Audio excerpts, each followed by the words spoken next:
Jesse, I'm lonely, come home.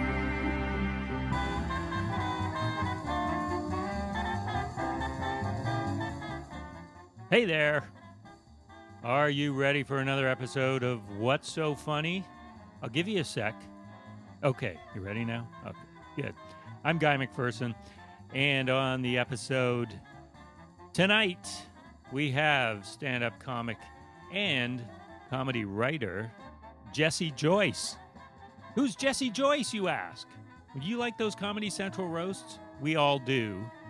Jesse Joyce is one of the hidden treasures of that show. No, you don't see him on the show. Maybe that'll come one day. But he's written many of the lines you have cringed at and laughed heartily at. He tells us some of them in this episode. He was in town headlining the Comedy Mix a few weeks ago, and I went up to his hotel room, and it was a good talk. He's worked with tons of people. So we started out, he was sitting on his bed across from me about, 6 or 8 feet away from me. And it was going to be the farthest anyone's ever sat in one of these shows, but he rectified it just before we went on air. So that paints a little picture of what it looked like when I sat down to talk with Jesse Joyce. Hope you enjoy the episode. Here it is right now. Jesse Joyce. Hey, what's up? Good. You moved closer because I was going to say that's the farthest anyone has. It felt like it was like that arbitrary like homophobic seat that people leave in a movie theater. Right. You know what I mean? Like that was not my intention. But you were sitting seductively on your bed. Yeah, well, I was just So, like, I mean, that's that we were kind of circling around, like, because it's weird to do it in a hotel room, like, you know, like, where's somebody? And then I ended up there, and then it's like, well, now it's weird. I'm like sitting all the way over here, like I'm doing it on purpose. We were talking about comedians getting ambushed or punched or attacked. Has that ever happened to you?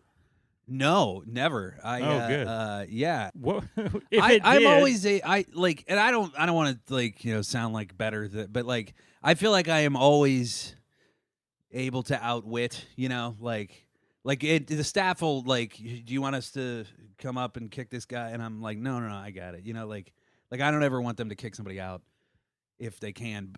Actually, though, off stage one time, the weird thing is like I'm not a ballsy guy like in person, stand up is really the only time I have a lot of balls. And this one dude, he did get kicked out, and then afterwards I went outside to have a cigarette. This is in Philadelphia.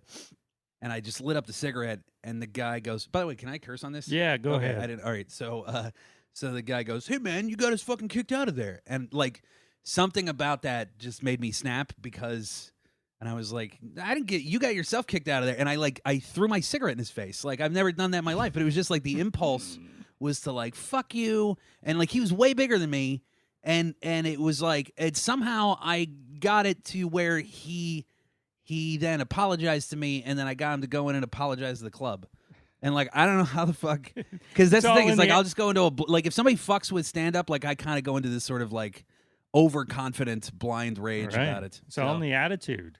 Yeah, but it's just... I have nothing to back that up. You know what I mean? Like, if he'd gone like, all right, well, let's fight, like, then I would have been fucked. And now that you don't smoke and you don't want to flick your... yes, that's the thing. I can't be throwing... What do you call that? I can't be throwing $80 vapey pens at people every time. You know what I mean? This stupid thing, right? It looks like it would put someone's eye out, though. Yeah, well, I do feel it's got kind of a brass knuckle quality to it, like if I needed to, I was thinking that, like, you know how trigger happy the cops in the United States are. Like, I was thinking to myself, like, someday I'm accidentally going to get killed because it's going to fly. The glint of this is going to flash in the dark, and some cop's going to think I'm pulling a knife on him or whatever. So you know what I mean? Does that work? So, yeah. It's that and the gum and toothpicks. It's a lot of accoutrements that I need to rectify, to like balance out how cool smoking was.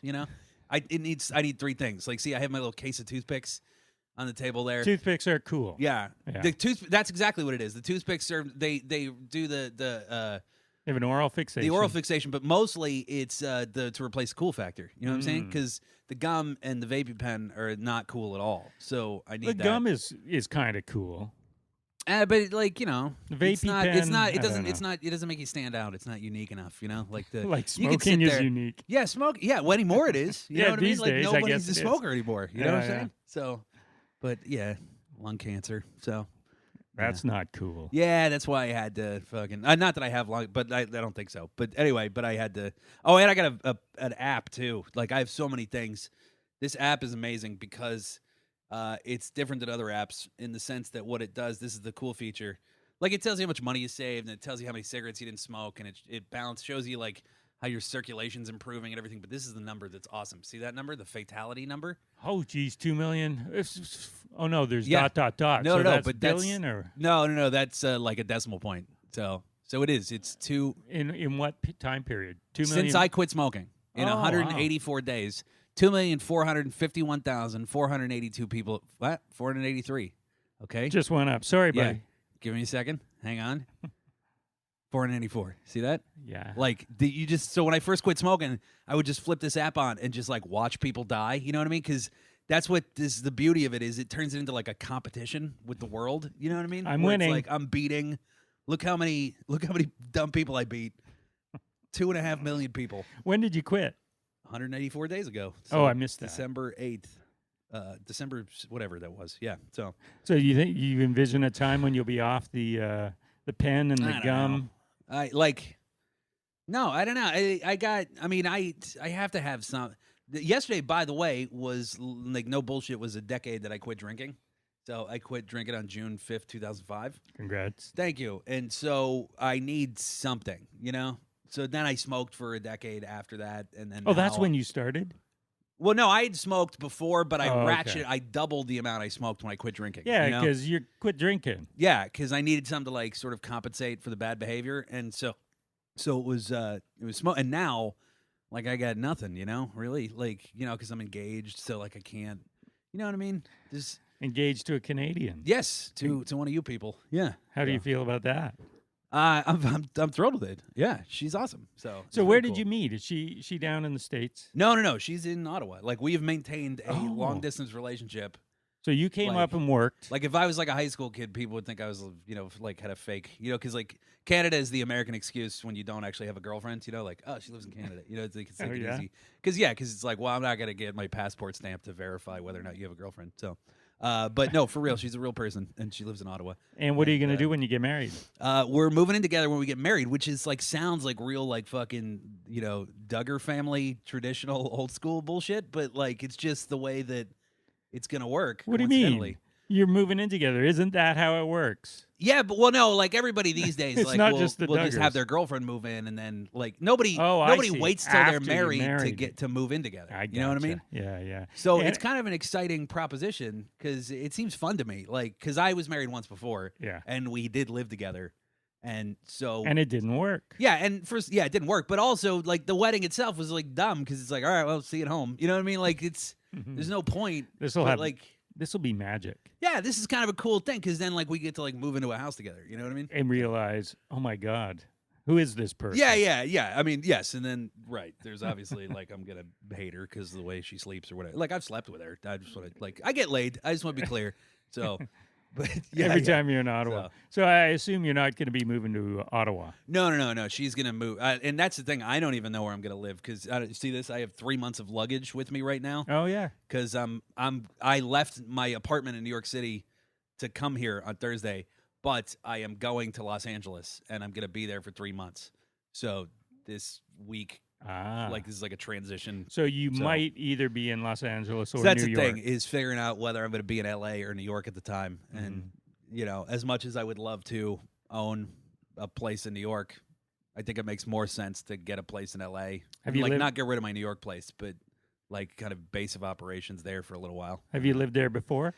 Yeah, I don't like it. Like I've every year for the last 3 years, I've 4 years, I've spent at least 6 months out there working on something, because like I do a lot of writing for shit, and so I don't know. It's this like sort of inevitable crushing wheel of career progress that dictates that like you have to spend more time in LA, which like is a good thing. Like I don't mean to sound like an ungrateful asshole, but I just don't like LA. And the only place I found Weather that I is like. nice. Yeah, but I think that's even overrated. You know what I mean? It's like Groundhog Day, where it's literally there is no when every day is exactly the same. There's no way to mark time, you know? So I have friends that say that like they had no idea how long they'd been here until they had a child, because then you can like count, you can Yeah. see progress on a marked door frame, how many inches you've been here, you know. But prior to that, yeah, like a whole year will go by, and you're like, Jesus Christ, like, because that's what seasons do for the human animal is like help you mark time, you know. That's why no one ages there. Yeah, Or well, they they think they just don't. get more leathery. Yeah, yeah, they all, yeah, I know they don't. They all turn into Rod Stewart somehow. That's what happens to everybody in L.A. Yeah, you have tons of writing credits. So here, before you came to the Comedy Mix this past weekend, Yes. Jesse Joyce, I had not heard of you. No disrespect. No, that's fine. That's And all right. you have credits out the yin yang. You have a mile-long Yeah. list of credits. Yeah, I've done okay. Yeah. No. And so now you're going to L.A. to write? Yeah, I'm going. Like I was working on that show at midnight for the last year in LA, and then basically what happened is, you know, is that it kind of disallows you to do the road as much as I would like, you know, and so it's really kind of a balance, like a double-edged sword, because they put me on the show a lot, so that's good by working on it and stuff. But then I can't go out and cash in on that. Like I can't, you know, you go on the show, you plug an appearance. I'm not doing any appearances because I'm stuck working on the show. You know what I mean? So it's a real kind of a paradox. So I had to like leave for a season. Like I was just like, I got to get back on the road, you know? So that's what I did. So I took off for a season, and they basically said like, whoa, we'd love for you to come back. And I said, well, yeah, I'll totally come back. And so now it's the new season, and they asked me, that's So how in this the is kinda writer's happening. room. Right. You've done a ton of writing. What was the first writing gig you did? Because you grew up, you've always wanted to be a stand-up comic. Yeah. Writing, I'm not even like that crazy about, to be honest with you. Like it's like You it's just happen to fine. be It's something good where at I'm it. good at it. Yeah, and oddly enough, it funnels its way into sort of helping my stand up inadvertently. You know, I mean, obviously it helps your stand up because I got a guy on my writing team who's written for a lot of shit, and that's me. You know, so that helps. But Works the muscle, too. yeah. So it keeps you kind of sharp in that way. But realistically, like if I didn't have to write for other people, if I could just put my energy into my own stand up all the time, I would rather do that, you know? But would you do it? Yeah, that's the thing. Is like Yeah. the discipline of it is hard for No sure. one's making you come in every day. and- Yeah. Like yesterday, the reason we are doing this today and not yesterday is because I was working. I had a project. I was working for Robert Smigel, the Triumph, and yeah, I put in like 10 hours on that. Like I've never put 10 straight hours into writing for myself ever. You know what I mean? But Yeah. in theory, it's a good plan. But Right. anyway, yeah. So I get started doing it kind of accidentally in the sense that I was Greg Giraldo's opener forever. You know Giraldo? Yeah, oh, yeah. Yeah, and so yeah, he was like an older brother and like a really good friend of mine, and so we were on the road together. And the premise of which, by the way, was that we could keep each other out of trouble by staying sober. You know, because we both had gotten sober at the same time. So there was like 10 years ago, right now, is when we kind of started doing that. You know? Like we'd known each other as drunks before, but so then we had the same manager, and he was like, it would be smart if you guys could babysit each other, you know, so you didn't die. And then well, then I dropped the ball, but no, I'm dropped the kidding. ball. No. It's a very complicated we can have that conversation in a minute, but the point is that you know he was doing the roasts, and just at the Flavor roast before he asked me like, hey, if you think of anything, you know, I got to do this, and then like I took it really seriously. I wrote like 30 pages of stuff. wow, And, just one-off jokes. Yeah, because it's the roasts I love. They seem so much fun to me. And Yeah. like it seems like and so I was like, it's a fun challenge. Like I wanted to see if I could do it. And I did, and he used a ton of it. Like I kind of nailed it. Like you never know if you're good at roast jokes until you do it, you know, because that's a real specific style of joke writing, you know. Mhm. And like I feel like they have to be. They're like it's like making a samurai sword. You know what I mean? They have to be like real sharp and precise, you know. And so like I know a lot of guys who are great comics who couldn't write roast jokes. You know, it's just not their. Have they tried? Yeah. I've. What is you an know, unsuccessful roast joke? Oh, I don't know. It's like it's one of those. I guess you know it when you see it. You know, like Yeah. I think what's more important. It's like paying it for gold. You know what I mean? Like you know what's gold and what isn't. You know what I mean? And like I'll tell you what. Like the most successful kind of roast joke is if you can hit multiple people with one joke. You know, like that's kind of the coup de grace of roast writing. Is if like one of my favorite roast jokes is actually one of Smigel's. of all time, and it was for a roast nobody saw, but it was the last comic standing roast, and it was So there's not on TV? Or no, was it was, but nobody saw it because it was like the first season of Last Comic, and who gave a shit at the time, you know? So it was on Last Comic Standing? Yeah. It was like a little segment during Last Comic I Standing. must have they had a seen it roast. then. Yeah, and so Triumph got up, and it was Rich Voss and Dat Fan were there on the dais, and he goes, if Rich Voss looked any more like a rat, Dat Fan would eat him. Like, just clinically speaking, that's a perfect roast joke because the economy of words, and he slams two guys with one sentence. Yeah. You know what I mean? And so I love that joke, Yeah, that's a good one. The show you're listening to is What's So Funny? The station, CFRO 100.5 FM, Vancouver's cooperative radio station.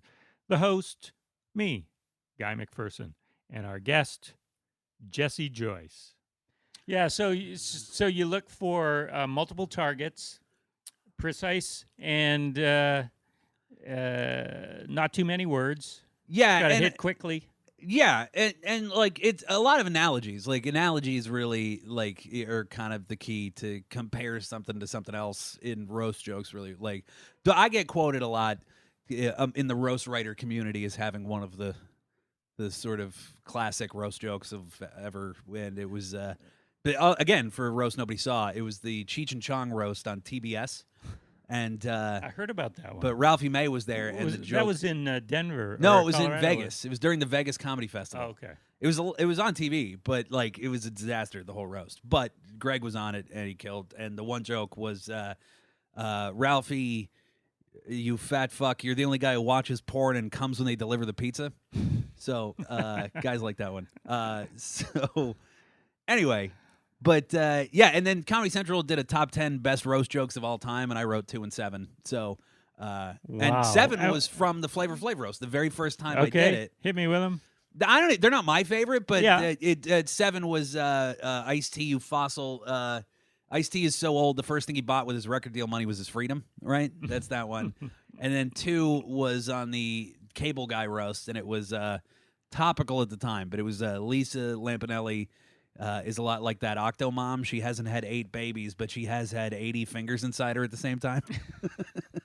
So, anyway, so it turns out like it's just something that I'm kind of good at. So I did the first go right with Greg at the Flavor Flav, and he used a ton of my stuff. Like I wrote probably half that set, you know, and that was my first time ever doing that. And so afterwards, he was like, this is great. We got to do this next year. And so then we did. Next year, we did.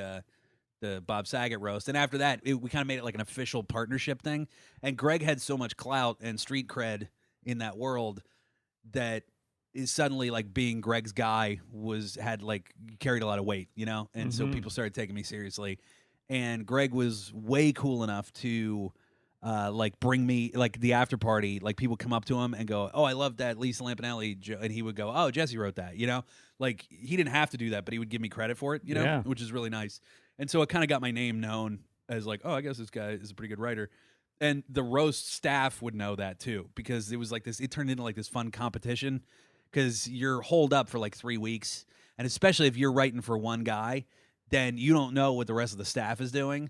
So and there's a finite number of angles, you know. It's like for the Bieber roast, it's like who's gonna crack the Anne Frank joke code, you know, because you knew that there was gonna be somebody who's gonna bring up the fact that he fucking said that Anne Frank would have been a fan of his or whatever. A believer. Yeah. So somebody's gonna do that joke, and it's just a matter of like which one of us is gonna nail it, you know. So it's like a fun little contest, and so that's what it ended up being all the time with me and Greg was the whole staff. It was like a team of 8 guys versus me and Greg, and it was like who's gonna get the David Carradine, you know, jerking off and choking himself to death. Like, who's going to hit that? And it turns out it was us, and I was, like, real proud of that. And so, like, stuff like that made... And when do you know that, though? Do they pull them all together and then say... the day of the roast, you know, where, we had been working in our own hole for the last 3 weeks, and they and theirs... And so, so the day of the roast showed up, and, you know, Greg submits the transcript of what he's going to do, and everybody in the room unanimously would be like, fuck, you got it. You know, like, so that's a fun thing. And so that's what kind of garnished me the respect among the roast guys there. And so then when he passed away, it was like a natural, like, to just sort of grandfather me into the staff, you know? So that's how I got So now, do you write for anyone in particular? Well, or so you're then, just oh on yeah, the yeah. staff? See, it's this whole back door. Whenever guys like write to me and ask me how to get into writing, it's like, well, befriend a guy for years who dies, and then you get, you know what I mean? Like, I can't tell you how to. Yeah. There's no logic to. So he died, and then they put me on staff, and I was fucking miserable. Like, first of all, because it was the first roast that I did without Greg. So Which one was that? the stupid Trump roast. It was my least favorite roast that they've ever done. I hated that one, and I hated the experience, and I hated Trump. He was a real piece of shit, and it was such a bummer to go from like writing for Greg, who was like, hands down like the best dude who does those roasts, and to then like having these gems that then to watch Larry King just fuck him up, like it was just, or turn him down because he didn't get the joke, Yeah. So I never had that before. I do this thing now every year since then where I'll tweet out the unused roast jokes, and that's become kind of a popular feature or whatever. Excellent. Like Huffington Post will pick it up, and like a lot of like little media sites will pick up that like, oh, Jesse's gonna tweet out the unused roast jokes again, like, so I'm kind of the guy who does that now. The thing is, I never did it for the first 5 that I worked on because there weren't any unused ones. Like all the good ones Greg would do because Greg got comedy and jokes, and it was terrific, and so there was no such thing. And then now you're writing for non-comics? Yeah, largely? so that's what happened is that then like I get paired with Larry King and fucking Donald Trump, and they don't understand jokes, and so they just would pass up all these great, and it would annoy me, so I just started tweeting them because like there was nowhere else for them to go, and like I had one I loved. It was Marley Matlin was on it, and she's deaf. Yeah. William Hurt used to beat the shit out of her. Did you know that? They I didn't. dated each other. Nobody knows No. that for some reason. Like I don't know how the fuck he's gotten away with it. How did you know about it? Because she is on the domestic violence speaker circuit, right? Oh, She okay. talks about it, and she And takes she half the blame. mentions his name. Yeah. Because I guess like they both say this is what it doesn't make it okay, but they both say that they were in a very violent drug phase, the both of them, and they were both. It was before they both got sober or whatever. So I guess they were like picking on each other a lot. But either way, he fucking hit her, and that's not okay. But so the point is, and then so now I say that I make fun of her. But the joke is Marley is a victim of domestic violence, which proves that not only did she not hear, but she also doesn't listen. Right? This is fun. And no one would touch it. Like they didn't. That didn't make it? No, like it never got told, and it bothered me a lot. And what bothered me the most is the producers would go like, "Ah, man, this is a great joke. If we had a Greg, somebody would do it, but we don't." So like, you know what I mean? It was like the only reason that nobody was going to do that joke is because there wasn't anybody ballsy enough to do the joke. Yeah. And that really bothered me. And so like I kind of voiced like I was kind of vocal about like, fuck these guys, like to like Larry King and whatever. So then the next year was Sheen, and they were like.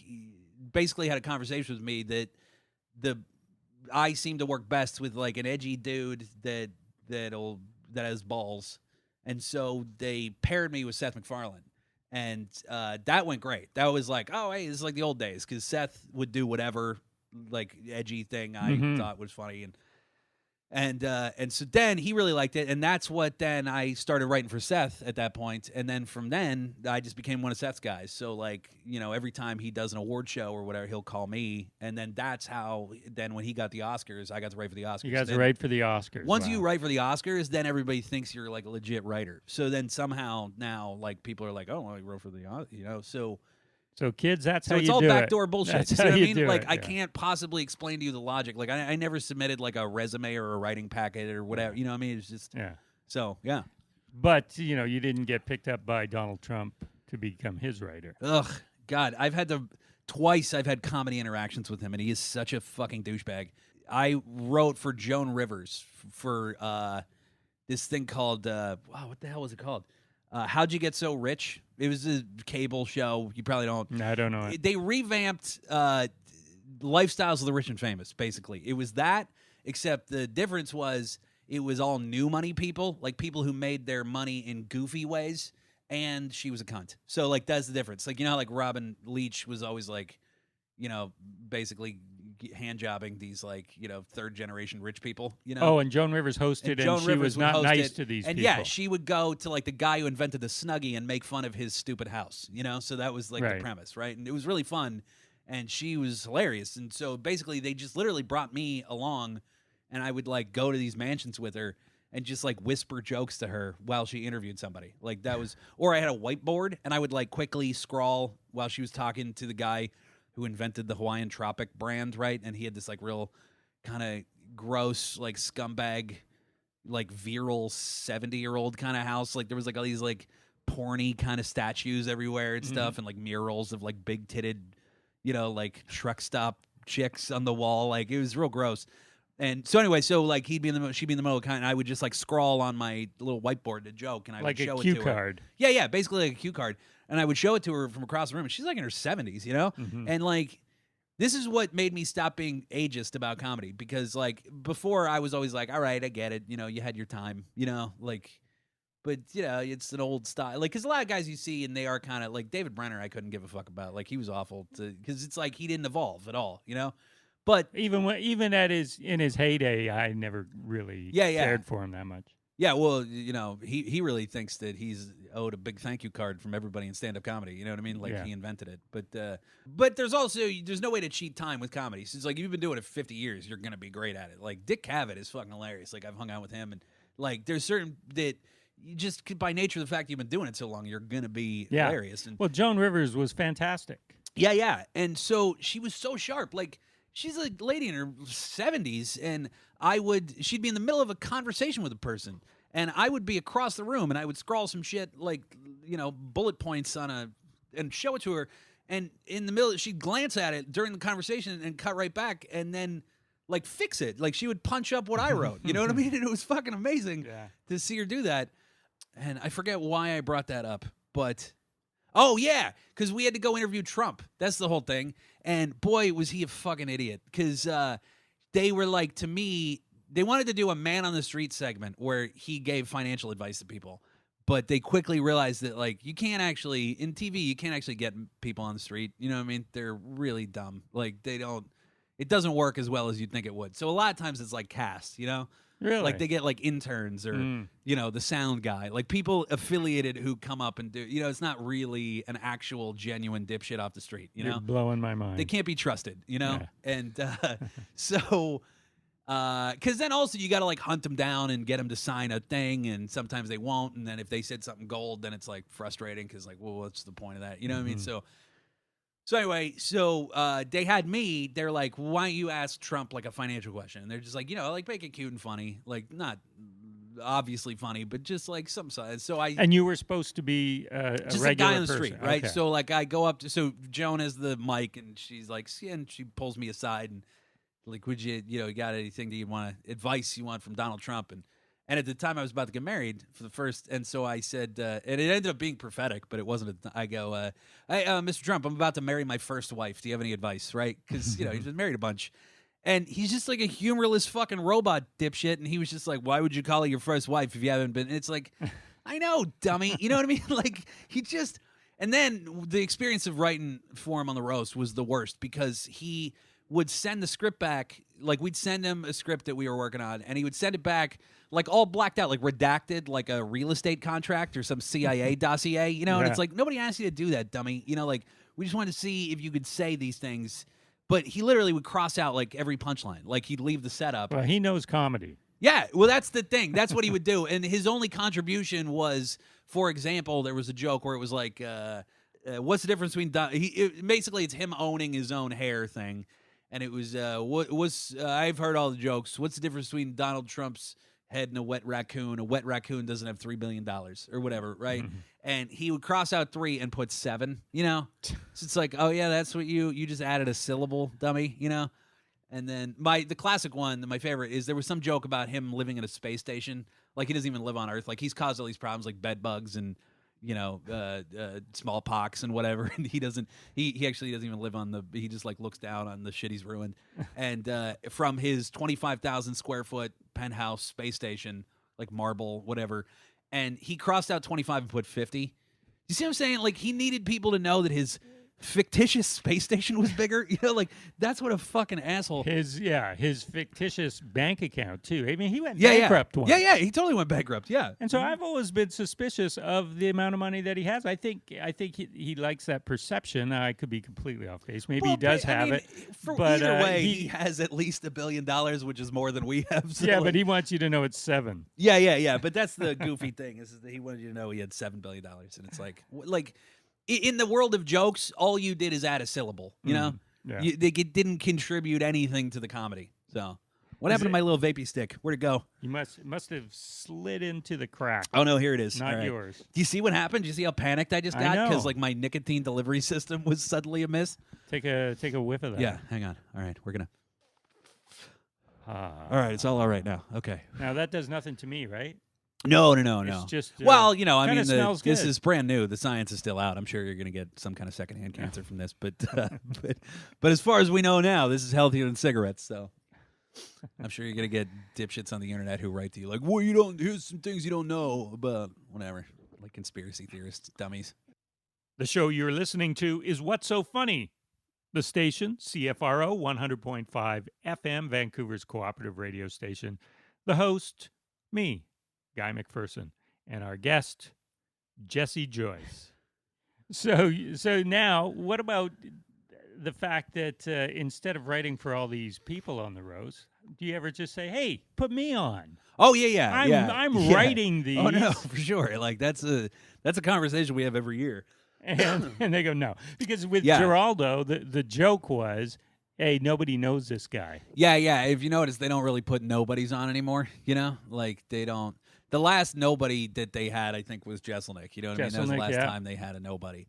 Even Amy Schumer before she really hit. Yeah. But that was the same year, you know? Yeah. And, since then, they didn't, like... But I'm in the farm club. Like, it's a matter of... I have to do other things to sort of up my profile so that, like, on the network, so that people know me on the network, and then that way, like, everybody behind the scenes knows me, but that the viewership is like, oh, that guy, I've seen him on the other things, you know? You know, people watch the roasts for the jokes. Right. Doesn't really matter who's delivering them as long as they deliver them well. I agree. Now, they would think, this is a guy who performs stand-up comedy, so he knows how to deliver a joke. Right. And he actually is the guy who wrote the joke. Yeah, like some of the ones that people quote. And you could have that thing, too, where everyone's making fun of you because who the hell are you? Right. Yeah. No, I'm working on it. But for example, Dalia had a joke on this one about everybody else. Like, everybody else gets on the roast because we do something in show business. Jeff Ross, you get on the roast because you do the roasts. You know what I mean? Which is kind of the point. Is that they are somehow, for some reason, I agree with you, but they're steering in this direction where they think it's better to get, like, you know, these sort of name entity guys from something random. You know, so like Shaq theoretically took my spot, you know? Right. So, like, there could have been a spot for me, but they went to I remember one year Marsha Brady was on it. Yeah. I forget her name. Yeah. Well, I feel like, Maureen McCormick. She was great, by the way. She fucking nailed it. There's a real art, though, to booking the dais, and they nail it at Comedy Central. I really feel like they do at the roast, because the secret is you have to get half guys that are good at roasting and half guys that are good targets. You know what I mean? And it's that blend that makes it really fun, and the diversity of the kind of idiot they are. You know, like, no one steps on each other as a, you know, like, yes, there were 4 black guys on the dais this time, but they were all vastly different. There was Shaquille O'Neal and Kevin Hart, who, like, don't even look like they're the same species, you know? And then there's Snoop and Ludacris, and, like, Snoop has street cred in rap, and Ludacris does not. You know what I mean? Like, so there was a real diversity of kind of guy, you know, plus Snoop's a stoner, and the other guys aren't stoners, and, you know, like, Shaq's a giant, the other guys aren't giants, and, you know, Hart is tiny. Yeah, right. And, like, Ludacris is a sellout, and the other guys aren't sellout. You know what I mean? So there was all these, right? Like, so it works because, and you don't appreciate that until you see one that doesn't work. And, like, I had to write for the Terry Bradshaw roast this year. It was on ESPN. It was the Friars, and, like, it's the most frustrating thing in the world to try to write for that, because they don't fucking get it. Like, for example, Terry Bradshaw, you know who he is, right? The Yeah. quarterback from the Steelers, won the most Super Bowls, whatever. He, the 4 things about him are that he is bald, Bald, old, I was going to say, yeah. right? He's bald, he's old, he is dumb, and he's been married a bunch of times. You I know what didn't I mean? know he was married a bunch Yeah, of he's times. been married 4 times. I know he plays up the dumb card. I don't know if that's real. Yeah, or but not. either way, it's like what he says, so you buy. Like Yeah. with Larry the Cable Guy, like redneck jokes work great Yeah. because it's the established premise that he's a redneck. You Yeah. know, even if though his name's Dan Whitney and he's not really a redneck. Yeah. Like that's the jokes you go for. You know, so because he is kind of dumb. Like he's probably not as dumb as he says he is, but you know he's He's like a football player. He's a hayseed. Yeah. Yeah, Southerner, too. Right. Yeah, he's from Louisiana. So Yeah. like from like the fucking fan boat belt of Louisiana, you know, like that fucking dumb, you know, crayfish farming, whatever. Like it's not like they're, you know, it's not like he, you know, is from the sort of whatever. I'm staying out of this. From I'm trying what the Tulane, that's the school there. Anyway, the point is that I'm trying to make is that so the 4 angles that you would have on Terry Bradshaw are that he's old, he's bald, he's been married a bunch, and he's dumb. So you know what they went and did? They booked older, dumber, balder guys who are married more. You know what I mean? It takes the air out of like they're defeating their own roast. So they put Larry King on the dais, you know, who's been married 9 times. Yeah. So if your main guy, if one of the 4, if 25% of the jokes are about how many times he's been married, why would you put a guy on the dais who's been married twice as much? Because that is going to hurt the premise. You know what I mean? You can't make fun of Terry Bradshaw for being married a lot when this fucking idiot over here has been married twice as many times, you know? So then you would go like, all right, well, we'll do all the married jokes about Terry. We'll save the old jokes for Larry King. So then what they did is they put fucking Jerry Lewis on the dais, who's older than Larry King. So you see what I'm saying? Like every guy on that dais contradicted the next guy, right? So there was nobody, like they had Howie Long, who's like, you know, like a dumb football player, you know, and they had like, you know, like a bunch of old bald dudes. And it's like, fuck me. You know what I mean? It's so that's what, you don't appreciate how well the Comedy Central daises are booked until you've had to work on one where they don't realize that that's important, you know? Was it a failure or was it No, okay? it went fine, Yeah. you know? Yeah, and like, you know, whatever. I wrote Jim Norton's set, so like, you know, it was easy in that way that Jim has a lot of balls and it's easy to... Yeah. Now, does Jim Wright contribute to his own set Oh, yeah, as yeah. well? Oh, for sure. So Yeah, yeah. you work on Yeah. it together and he has ultimate say. Yeah, exactly. Yeah, like I Yeah. just submitted him a ton of jokes and he picked the ones he wanted, you know, Yeah. But yeah, so like I have like kind of a roster of guys that I write for now that just periodically call me when something... For those types of situations, for- not for their stand-up act.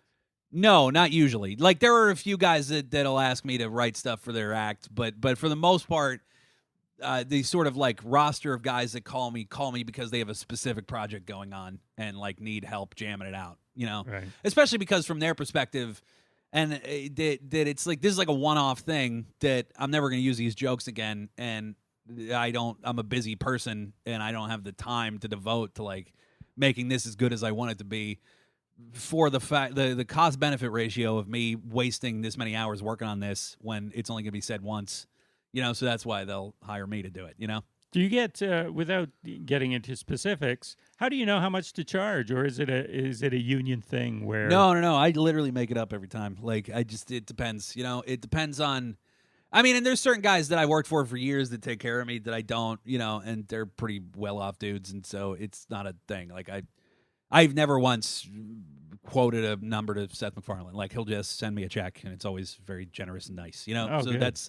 So, but then there's other guys who will like specifically ask me like how much for this and whatever, and I basically just the secret. What I usually do is I just like weigh how much of a pain in the ass is this going to be for me, and how much do I want to do it, and furthermore, and most importantly, is there a direct benefit to my stand up by doing this? You know.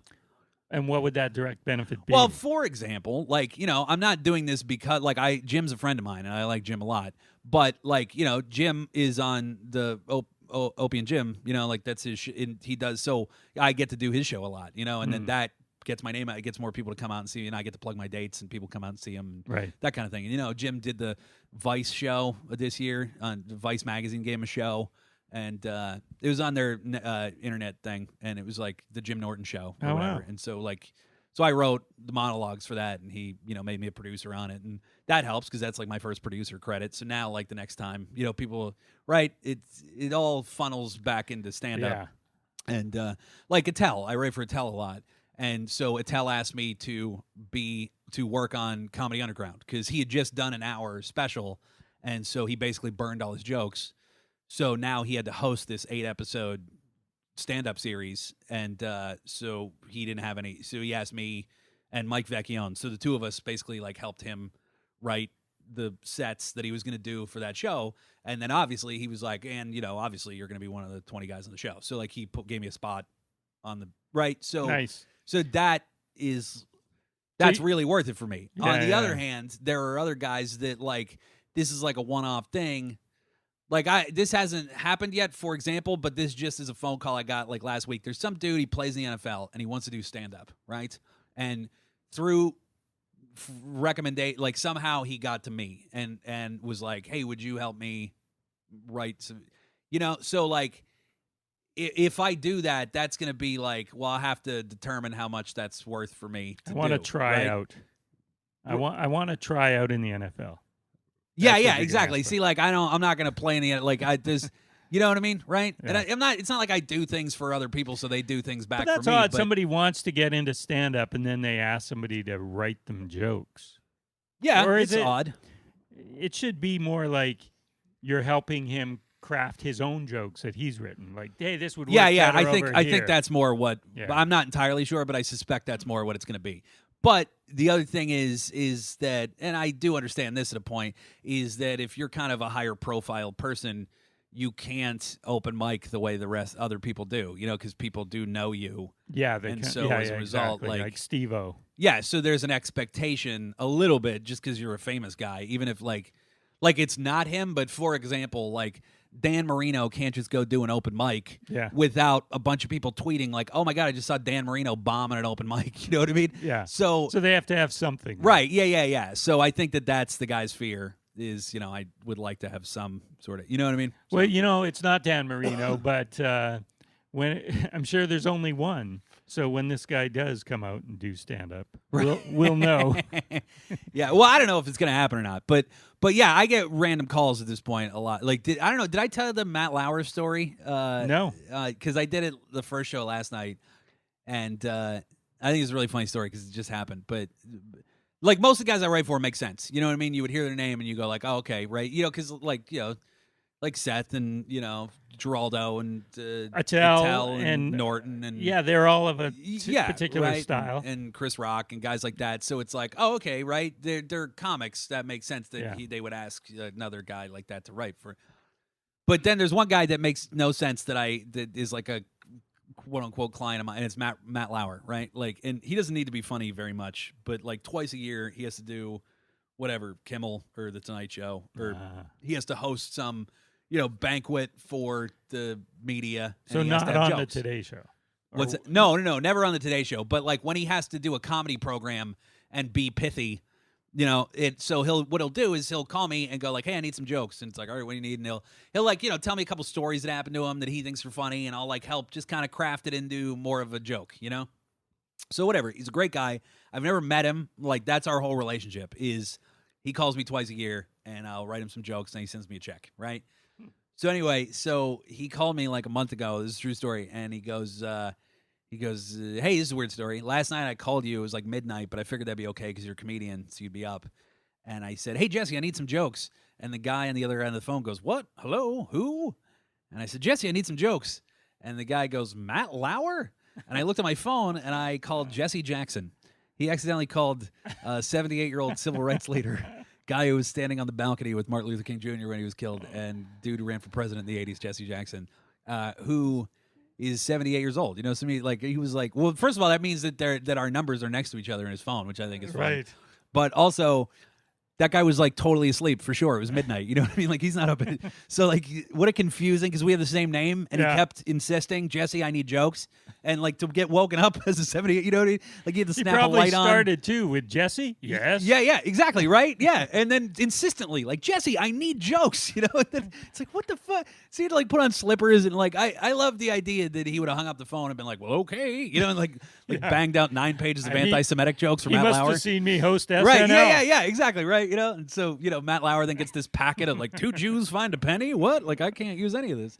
So anyway, I thought that was hilarious. So yeah, so sometimes it's real weird and random, but like because it that's the other thing is it begets more of it. You know, like once Totally. you've done the like you seemed impressed with the shit that I'd written for and stuff, you know, and Yeah. so once that happens, like other people then are like, oh well, you got to get that guy, you know. So Exactly. yeah, so that kind of thing. So The show you're listening to is What's So Funny? The station, CFRO 100.5 FM, Vancouver's cooperative radio station. The host, me, Guy McPherson, and our guest, Jesse Joyce. Yeah, no, it's quite a career because you get to do what you always wanted to do. yeah, And then you get to put your thoughts into other people's mouths.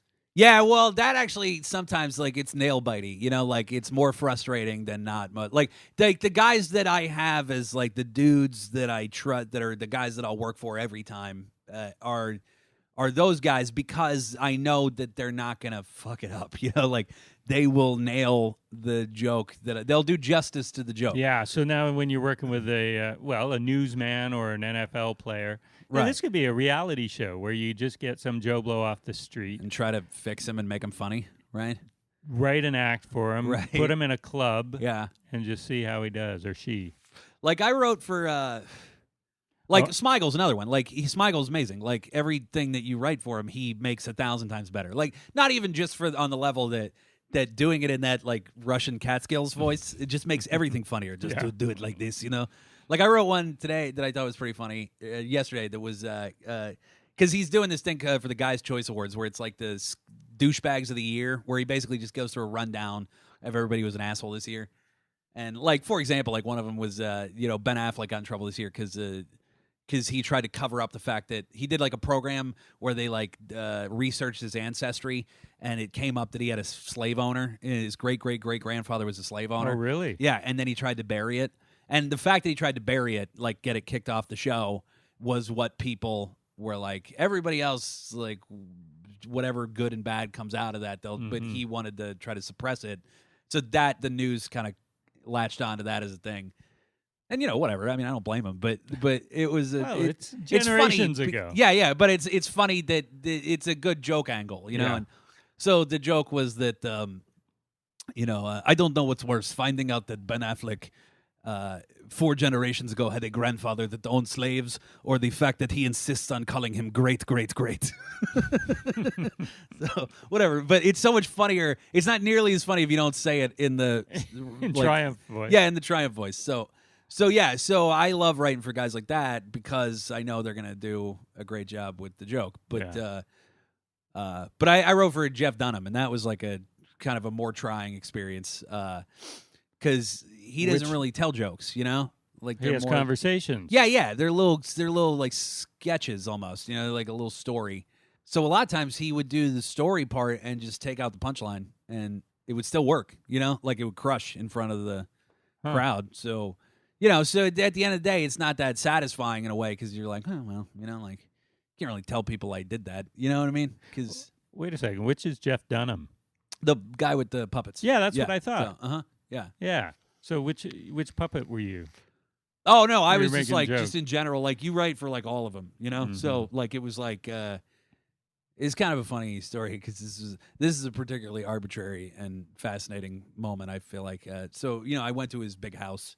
And it was like I would meet up with him every couple of like once a week or whatever and pitch him jokes. You go to his giant, and it's like the scene in Batman with them at he has like a dining room table like that, like this cartoonishly long table in his castle. You're at one end. Yeah, and it was literally like I'm at one end shouting puppet jokes across a cavernous room, and so the way it goes is that you like tell a story, You put him in a scenario. They'd be like, hey, we all went camping. And it's like, oh, you did? And, he would, like, ask questions of the various, puppets about the camping trip, and they'd all weigh in on marshmallows and whatever. Like, that's how it goes. So you just structure, like, a story.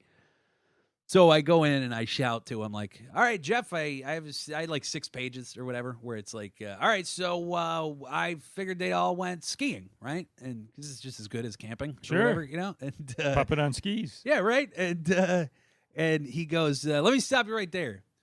He goes, Peanut doesn't ski.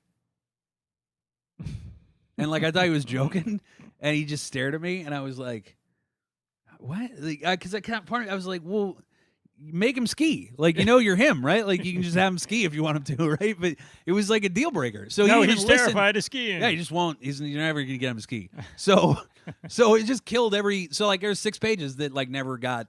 You know what I mean? So it was like, well, that was a fucking right. So then I just for the sake of experimentation, just to see how peculiar the mind of a puppet guy is, I went back and just for this, like I wrote other stuff, but then I came back and I was like the next week, and I was like pitched him a couple things, and then I said, "Oh, all right, so I got this other thing that they all go snowboarding," and he goes, "I like it," and so I literally I just told him the jokes that I had for skiing, but just made him about snowboarding. Nice workaround. Yeah, and it was like, oh, so that's the line? You know what I mean? Like he'll snowboard, but he won't ski. Like what the fuck?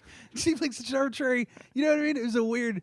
So yeah, so like, no, he's a fine guy. He was nice to me and everything, but like that's too much work for what I would get out of it. You know what I mean? But he could pay you handsomely. Yeah, sure, but he's like doing well. Yeah, but that's the thing is like I do fine with stand up. Like I don't want to sound like a crazy Leno person, but like I really don't use the writing money, like because I don't want to depend on it. That's the thing. That's the beauty of it, and that's what I feel like makes me kind of a mystery in the writing world is that I turn down a lot of stuff, and that's a real true adage that when you have the power to turn people down, they want you to do it more.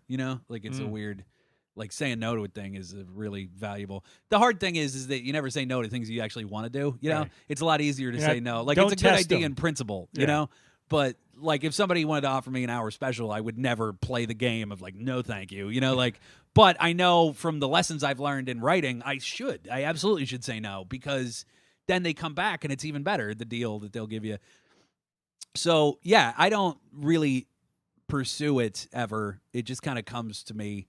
And I forget where the fuck I was going with that. Well, you don't use the crazy... Oh, yeah, the money. Yeah, so that's the thing is, like, I don't want to get in the position where I need it, Because I have friends of mine who are writers, and that's all they do. They're just a writer. They used to be stand-up, but now they're comfortable and they write, and that's a great life, Like, they have a giant house, and, who knows? Someday when the Canadian and I have kids or whatever, some weird fucking half-breed Canadian children, like...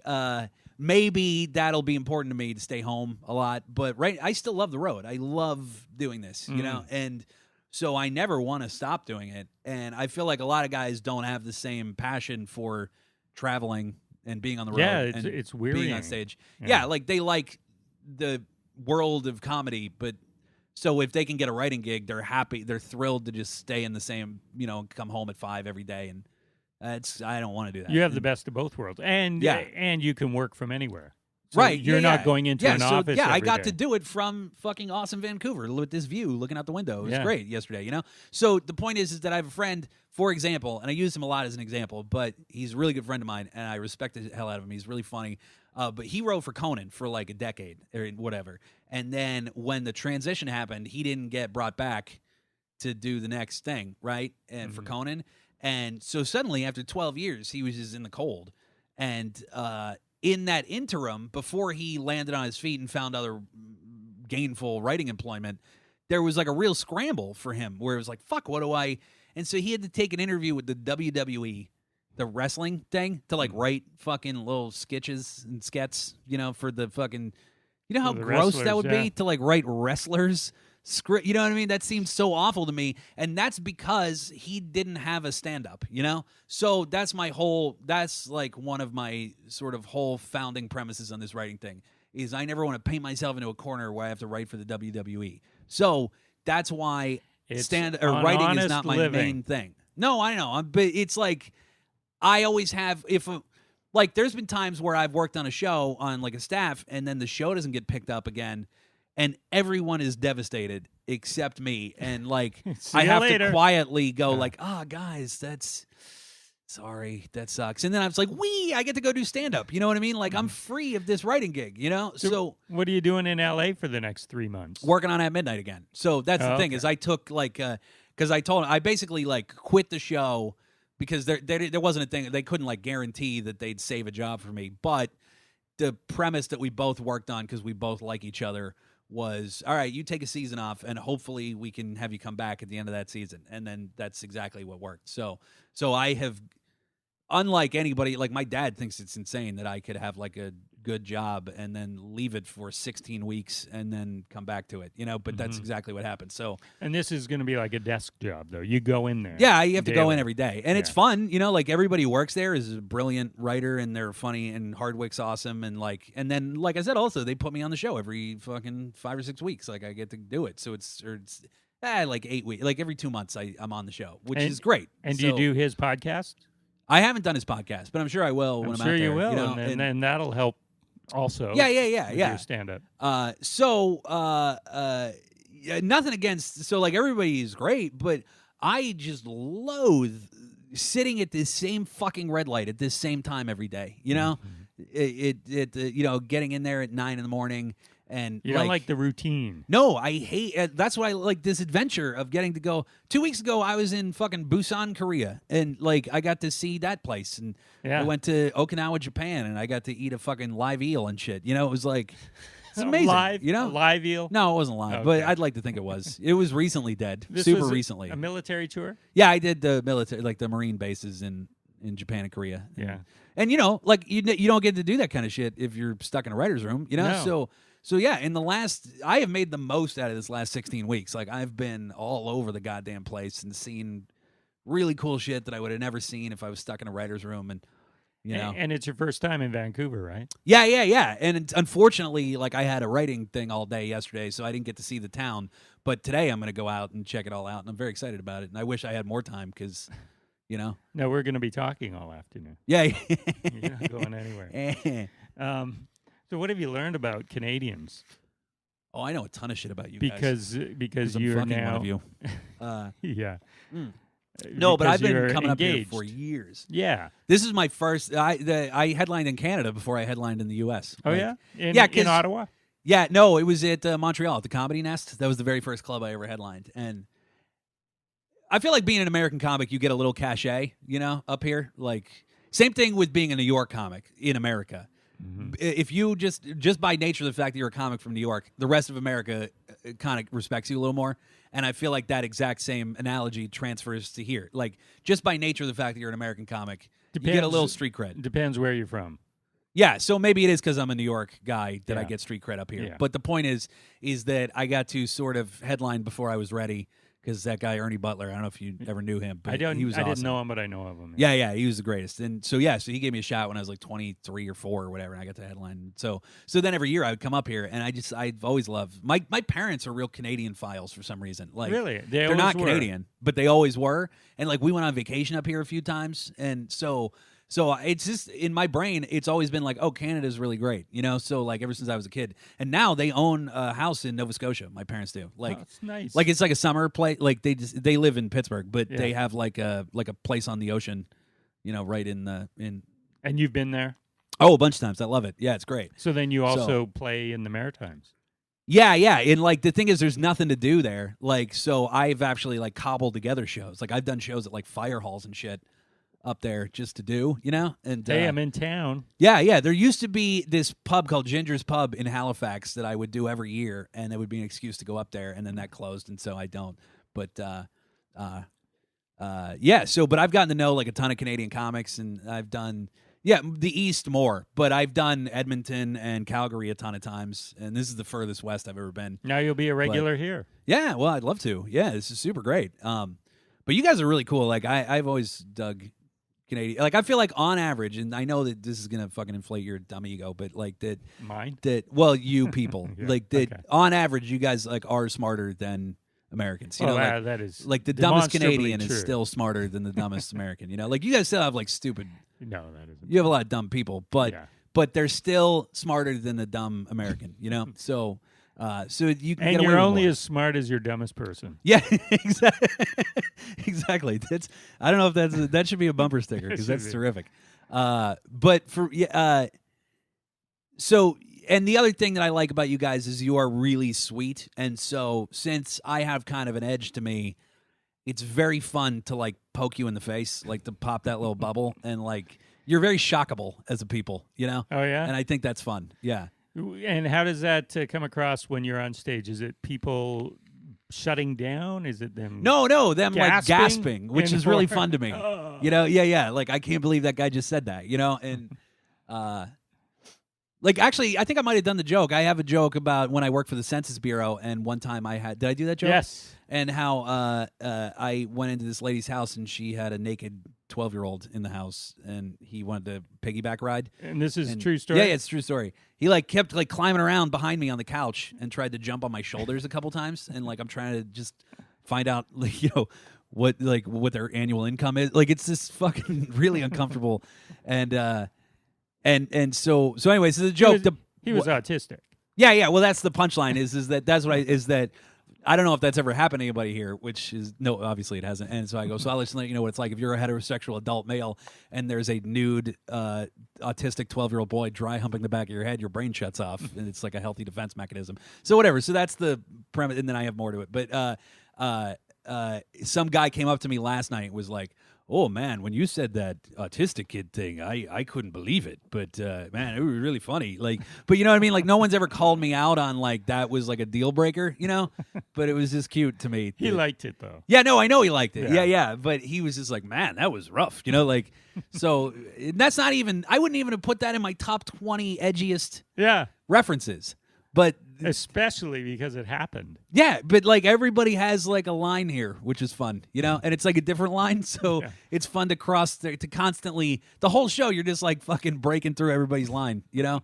Well, that's good. Yeah. So you did the census job. I read something about you that you also spent a year in a convent. Yeah, in Ireland. Yeah. When I was in college, I lived there. You lived in a convent? No, it wasn't I sought out a convent. Like, so you went to college in Ireland? Yeah. Well, I went to college in Pittsburgh, but then I did a year in Ireland. Yeah. For what? Just to have the international experience, you know, because like I've always loved traveling and stuff. What were you studying? Irish literature and James Joyce specifically, who I'm not related to. But you read Ulysses? Yeah. Yeah. Jeez. And I like Ulysses. Finnegan's Wake can go fuck itself. Like that's just pretentious horseshit, you know, for the sake of its own. Yeah, I've always said like Finnegan's Wake is like trying to read your Twitter feed like as though it were a novel. You know what I mean? It's just like every sentence doesn't mean anything to the next sentence. It's just fucking stupid. Anyway, so it's like Norm Macdonald's Twitter feed. Yeah. No, he'll have 60 jokes about. No, he's the opposite. Like Norm will play by play fucking do an entire golf match. Yeah, it's impossible. I've almost unfollowed Norm fucking 60 times because it's like, oh Jesus Christ, like, who gives a fuck about this golf game? Anyway, But yeah, so it wasn't by choice. It was that they ran out of room. I was going to UCD, University College Dublin, and they didn't have any room in the dorm because it was like the biggest class they'd had. And so a lot of the foreign students spilled out into the city, and so they were putting them wherever they could fit them. And, you know, Ireland loosened the rules on if you are a pregnant 16-year-old, you have to fucking hide away in a nunnery for the rest of your life. You know what I mean? Like, but that was really big in the 40s, you know? And so they have these giant convents with like 6 old ladies in them, you know, and there's like nothing. So I just paid rent there. So it ended up being great. And they were lovely? They were the best because they knew I wasn't a nun. So it was like, it seems weird at first, but like it's not like their rules applied to me. You know, like I just paid rent and they were thrilled to be able to keep the lights on, so they were glad I was there. They liked having someone young around. Yeah. And I would like every now and again I'd just stay and fucking play cards with them and get drunk. But I tell you what, Did the you hardest bring girls back? That was the hardest thing to do. Being like a repressed Irish Catholic girl's head. Like after you get them home from the bar, you'd think your job's done for the most part, but you have to start that process all over again when you get to the steps of a convent and try to convince some girl after 8 fucking gin and tonics to give you a hand job under a giant crucifix in a little nun room. You know what I mean? Because they're tiny rooms, too. They were, like, real small, you know? A couple times I hooked up on the soccer field because they wouldn't come in. They refused to enter the premises of the nunnery. Are you Catholic? Yeah, I grew up Catholic, yeah. Okay, so. Me too. And my aunt is a nun, and I've stayed in a convent. Oh, okay, right. Yeah, and there's about six old ladies, and we had a room to stay, and I was with my wife, who wasn't my wife at the time, and our son. Right. who was our son. He was Yes. still our son. He was but we he was were- your son at the time. But we were not married. Mhm. And I thought, hey, Your Catholic- ex-son now? Is that what you mean? the Catholics have a rap of being very conservative. Right, which right. I never understood. And here I am with somebody who's not my wife Right. and our son And staying in a convent. Proof that you guys had dirty, sinful premarital intercourse. And it was absolutely fine. Yeah. Nobody talked religion to us. Yeah. Uh, I think they really are continually undoing the reputation of the 50s, Yeah. And but yeah, no, they were actually like really good sports about the whole thing. Like, in fact, this is a real story that one time, like they would kind of fuck with me, because they thought it was funny that I was there, and that they knew that it seems weird that I was there. So Right. they would exploit that, like, all the time about how weird it is that I'm stuck with these old nuns, But I thought they were cool as shit.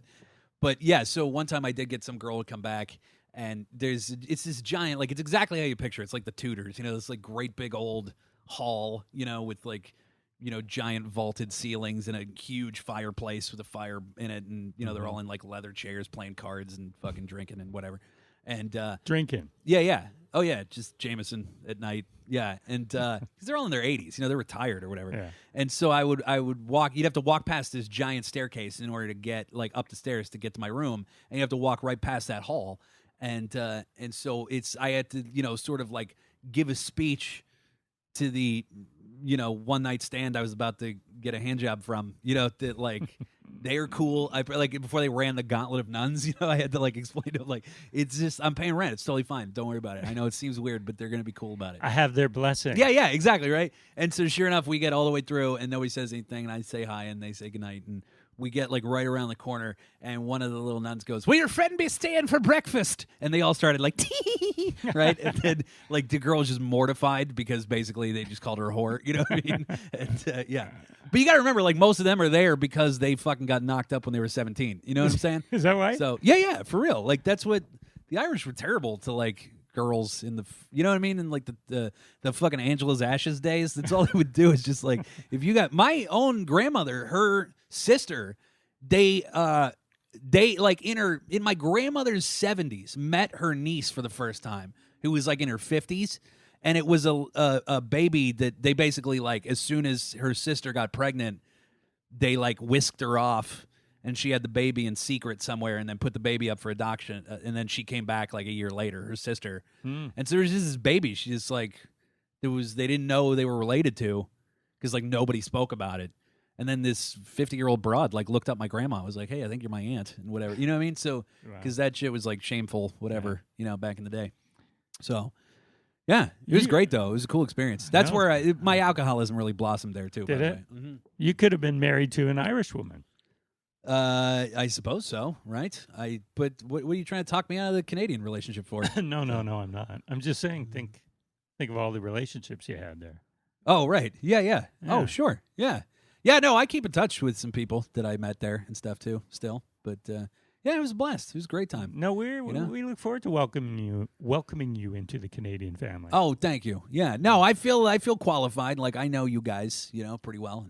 And I always find my favorite persnickety things about the Canadians is the one thing that you cannot mention a celebrity who's Canadian without that person interjecting that they're Canadian. You understand that, though, I hope. Well, because everyone assumes they're American. Right, but see, okay, and that gets to my greater point, is that I really feel like I have boiled down the Canadian essence to the whole Canadian mantra. It's the only country in the world that has a simultaneous superiority and inferiority complex at full throttle at the same time. That's about right. Because you are the only guys who, the whole Canadian mantra is basically, we are so much better than you, and why don't you give a fuck? You see what I'm saying? Because it's like, it's not enough for you guys to have free healthcare. You need us to recognize that you have free healthcare. Like, you need us to appreciate you need us to admit that it's better. Which, see what I'm saying? Will you? No. Like, how can you not? No, it's terrific. I really think it's terrific, for real. But You'll be using it someday. Yeah. No, but it is weird that your dentists make more money than anybody else in the fucking country. That's a weird thing. You know what I mean? Is that Other true? than hockey players. Yeah. Because, like, dentists are not part of that whole process. So dentists are the only one that are getting rich on that. Well, I would say doctors are pretty rich, too. I guess doctors do pretty well. They I do suppose. pretty well. Yeah. Yeah. So I heard somewhere that you guys are one of the world's leaders in wrong side amputation, though. That's a thing. Do you mean by mistake? Yeah, because you don't have the same incentive program. I You know what I'm probably that is inaccurate. You think that's inaccurate? I would think that's American propaganda. No, I was in I- Montreal. That's where I learned it. I know that you were often on Fox News, and this is Oh probably yeah. where you No. heard it. All right, I just gotta see. That's an interesting thing because nobody in the States will accuse me of being a Fox News guy. But it all goes. I am a Red Eye guy. That is it, right? Yeah, it's Red a Eye show on Fox. is it's an island on Fox News. You know what I mean? Mm-hmm. Red Eye is the whole show. The premium is on the comedy. That is it. Like there's no real agenda, and anybody who does come on with it's always like they'll skip over. They'll go like, all right, yeah, and then they'll go to me or one of the comics just to punch that up for the joke. You know, Right. so at no point, and I'm not shy about not being conservative on the show. Like I'll make liberal points a lot, and then I get a lot of fucking hate mail, you know. But still, to me, that I only do that show because it really does work. Like it gets more people to come out to shows, you know. So it's not. I don't have a Fox News agenda. I just want to Okay. make that clear. But Okay, but the wrong-sided amputations because there's no incentive. I would think I learned that in the Montreal. incentive There- is just you know that where? you're a Right outside professional. McGill, there was a bunch of people protesting. This is where I found out about it because they were all protesting with these insane, gross signs with like a guy with a black arm and then a missing arm.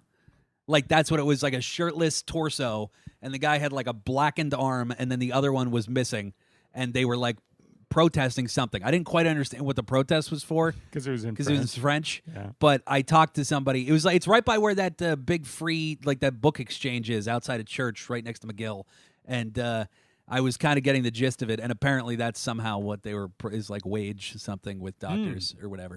Well, So. we'll check the Google machine. Okay. and Well, find listen. The out. point I is kn- the fact that you're being so defensive right now is proving my point that you guys have a superiority. Well, and I can't inferiority just let complex at that the same time. pass. Right. Just can't So. let that pass. But yes, so the point is to get back to the other thing is that it's so fun to me. I will purposefully interject the name of Canadian celebrities into conversations sometimes, and then try to do like a little mental count, like to watch the discomfort of the person who all they're doing is waiting for me to stop talking so that they can remind me that Ryan Gosling is one of you.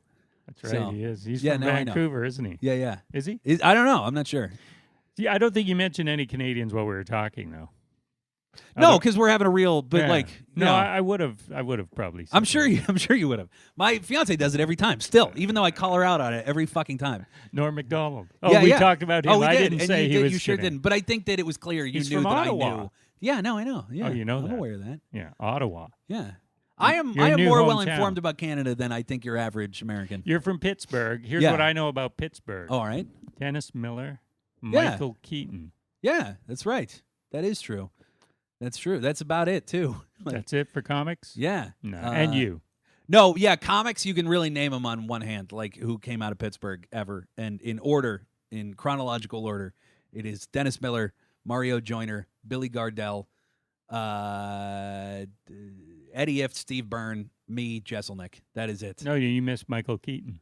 Oh, but he's not really a comic. He Like I know was. he did stand up He for like 6 was. months and then No, got it in wasn't 6 fucking months. I clean and used to sober. watch him. I'm Really? old. Yeah. He did it for maybe like 2 years, right? At most. Like he don't got to know. like one-nighter feature act level. He was on the Tonight Show. Was he really? Yeah.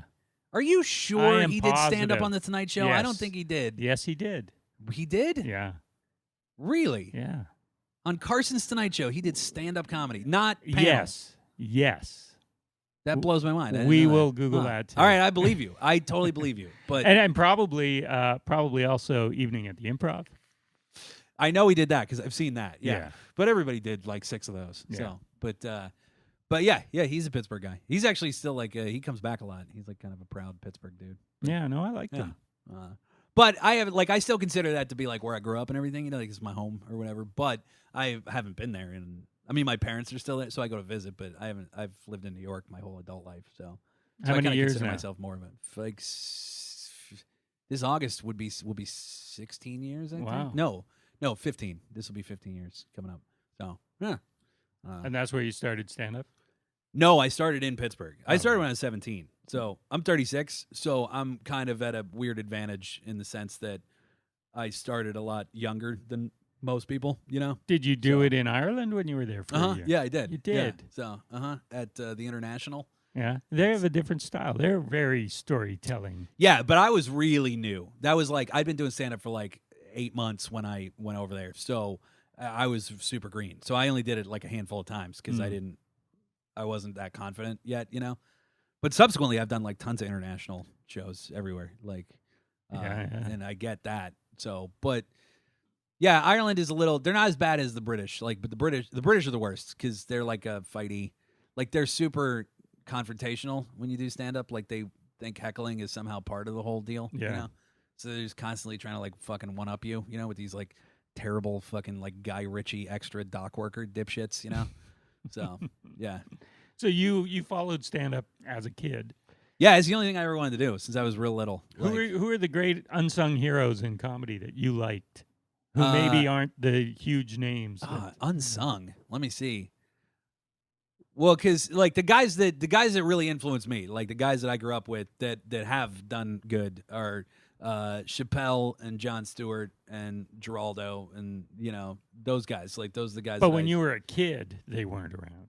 Well, no, I mean, I was a kid in '93. That's when they were still doing shit then. Okay. You know? So, and like Colin Quinn and those guys, like and Nick DiPaolo and whatever. Like, so I'm not the generation that got influenced by Pryor and whatever. That was before me. But but the guys who. But you're supposed to say it. Yeah, but no, but those are the everyone does. Pryor, yeah, I don't though. Like I never. In fact, I argue with guys when they say they're like guys my age who say they're influenced by Cosby and Pryor. Well, nobody says Cosby anymore, but like you know Pryor and and Carlin and stuff. Like I wasn't. You know, I mean, yeah, but I thought they were great. Like I think they're important and everything. But by the time I got to Pryor, there was already Chris Rock and Eddie Murphy. You know, like guys who took what he did and built on it. You know, and so then when you go back and read the original, it's not as powerful, you know, because other people have taken what he did and ran with it, you know. Like maybe David Brenner was neato to see before there was a Seinfeld, but like, you know. Not really. Seinfeld did it better, I think, and so fuck David Brenner, you know. And I do get their place in history, and I think that that's important. Like I am a big history dork, and so I do understand that things came before it and that it's important. I just don't think it's that hilarious anymore, you know? So I can, like Lenny Bruce, like I am thrilled that Lenny Bruce did what he did, but boy, does he not amuse me, you know? Like, but it's important. Like I've listened to it all because I wanted to know all about him, but Woody Allen doesn't make me laugh. You know what I mean? Doesn't? No, not at all. Like, he still makes me laugh. Yeah. But anyway, all right. So, but the guys that I liked from back when I was a kid that, Dennis Wolfberg, you remember him? Yeah. He was awesome. Canadian guys, Brent Butt, I used to love. Brent Butt. Lives right over there. We could probably see his house. How did you see him? Oh, like Comedy Central back in the early days. That's all they did. They were like MTV with music videos, but with stand-up clips. Brent Butt? Yeah, so they would just play stand-up all the time. And he's one of the best. Oh, yeah, I love Brent. Like, he has that one joke. I quote this joke all the time because it's one of my favorite jokes. Is the one about how crime in small towns must get solved right away, you know? And the the joke, right? And so he's like, he did it on can you describe the man who robbed you? And it's like, yeah, it was Dwayne. And it's like, Dwayne, what's Dwayne doing robbing people? Like, I love that joke. You're right. Dwayne is such a perfect name for that joke. But you missed a very key part of that What, joke, I did? Which he explained to me on this show. All right. It's not, it was Dwayne. The joke is, he was Dwayne. Oh, right. Because they want you to. He was Dwayne. Like he was tall. He was. Yes. Yeah, he was Dwayne.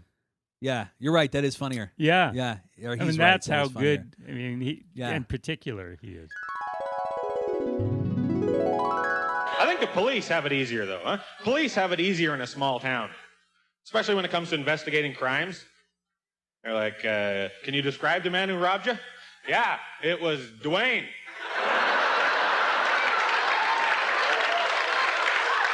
Dwayne? What is Dwayne doing robbing people? Oh, yeah, he bought the new truck. He's probably having a hard time making the payments. That's probably... Should we go down to his work and pick him up? No, today's Tuesday. He's at home with the kids. Oh, that's right. Every crime solved in about 11 minutes. That's what I want to see on Corner Gas. Karen and What's his name? Davis. Davis. Yeah. Have that, right? It's Dwayne. Whoever it is. In the band. This is how a lot of people don't realize how subtle stand-up is, like how the devil's in the details type of thing. Yeah. In the recording of that joke, I say it was Dwayne. The joke actually works. It's better if I say he was Dwayne. Why is that? It's a very subtle thing because he was. It's still leading you down the path as though you're going to describe the man who robbed you. You know? Oh, right. Yes. He was, you could still say he was 6 feet tall, or he was, a redhead or whatever. So it's subtly better. The joke works better if you say he was instead of it was. And I remember when I recorded that at the Opera House, thinking, even though I got a laugh, thinking I screwed up. I said it was instead of he was. Huh. And when you say it works better, you mean you get a bigger response? Yeah, it's like, 20% better. 20% better. That's great.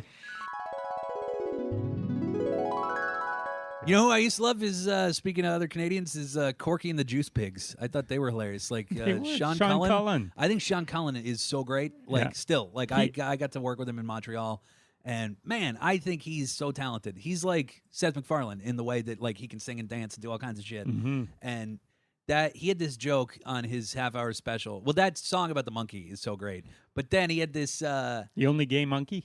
No, the song about the woman who falls in love with the monkey.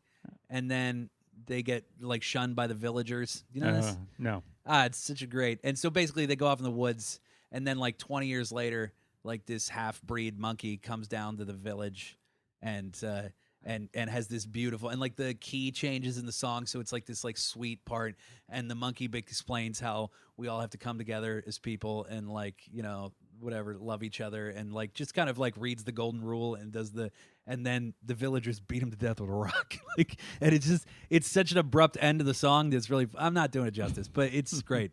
And they did this whole thing about Bond villains from countries. Yes. And I love that. And the food of your choice will end your life tonight. Oh, yeah, sure, yeah. And Mike McDonald I liked a lot. Great. When I was starting out. Yeah, he was great. Trying to think of other Canadian guys. Oh, Phil Nickel was also in Corky and the Juice Pigs. Oh, okay. I don't know him so well. He's now in England. Oh, all right. Yeah, doing quite well. Oh, okay. Yeah. But well, Norm, of course. Oh yeah, but I thought we were specifically trying to come up with obscure people. Oh, right. That didn't traditionally that make aren't it at the name recognition level of the others. Yeah. But I was always an enormous Hicks fan too, and I mean, I guess he definitely got the name recognition, I suppose, but after his death. Yeah, after his death. Yeah. But yeah, I always liked Hicks a lot. I'm trying to think, man. That's a good question. Nobody really ever asks about like the obscurer of the guys. Well, Wolfberg was great. Yeah. Yeah, he really entertained me. It's that delivery. Yeah, I can't even remember any of his jokes, but I do remember one. He goes, she asked his wife how his hair looked, and she said, "They look nice." Like they, it's cute. That's it's kind of like Brent's joke. Yeah. He was Dwayne. Yeah. The fucking pronoun is all about it. But who else? Shit, I just had a name and then I lost it. Oh, well, Jake Johansson was. It reminds me of one of my favorites. Dennis, because like he punctuates a lot of shit with his eyes. You know that Jake can really kind of pull off a punchline with. Oh, Dana Gould was one of my favorites too, growing up, and Dana's done fine. Dana's done pretty well for himself, but.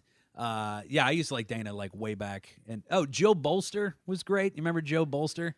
No, I don't. Joe's an interesting guy. Joe is basically like, it was like there was room for one Seinfeld, and Seinfeld got it, but Joe was the other guy with the sleeves rolled up doing the observations. Kind of even same intonation in the, kind of like this thing, like really, but Joe had like maybe an HBO I'll know special. Him to see him.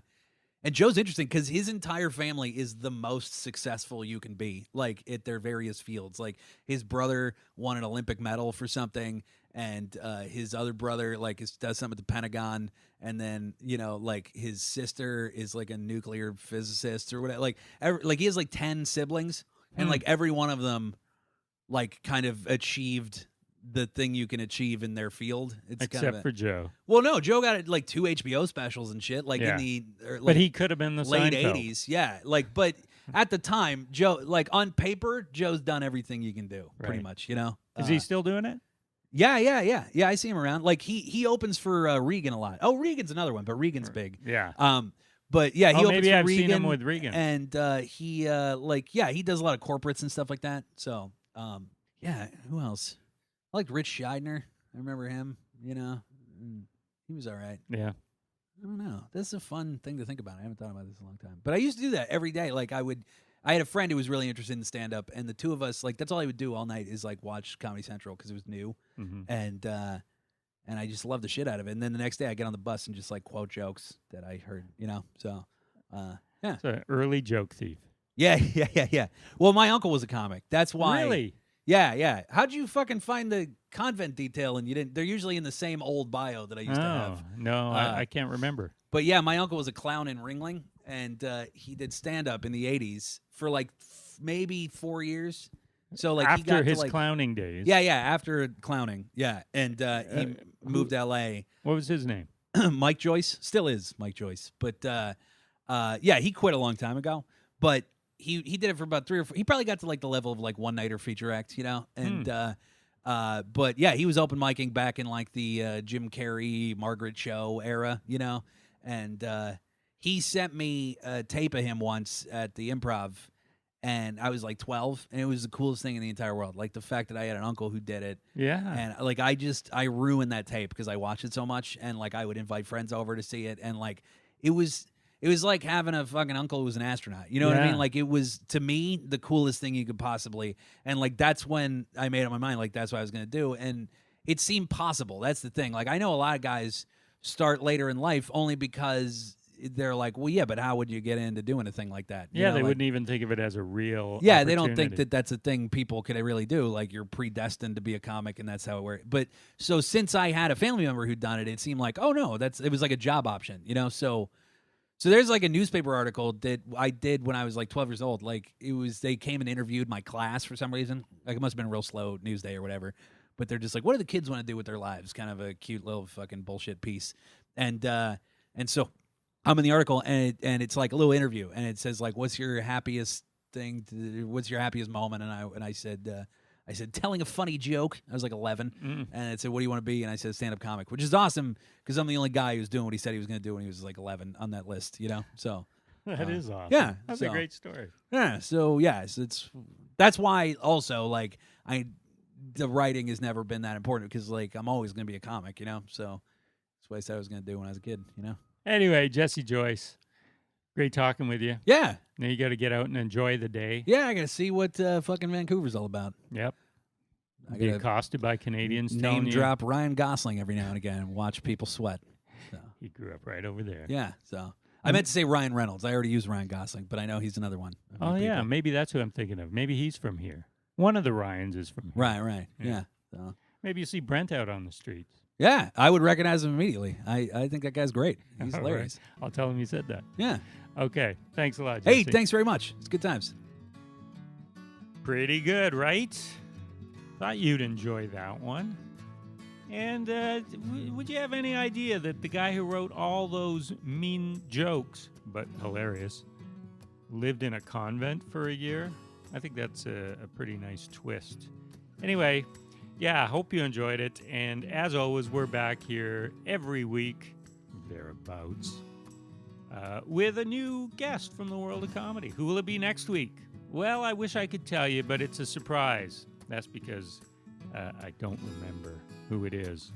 But it is someone, for sure. So, tune in next week, and we'll talk to you then. We'll talk at you then. Good night.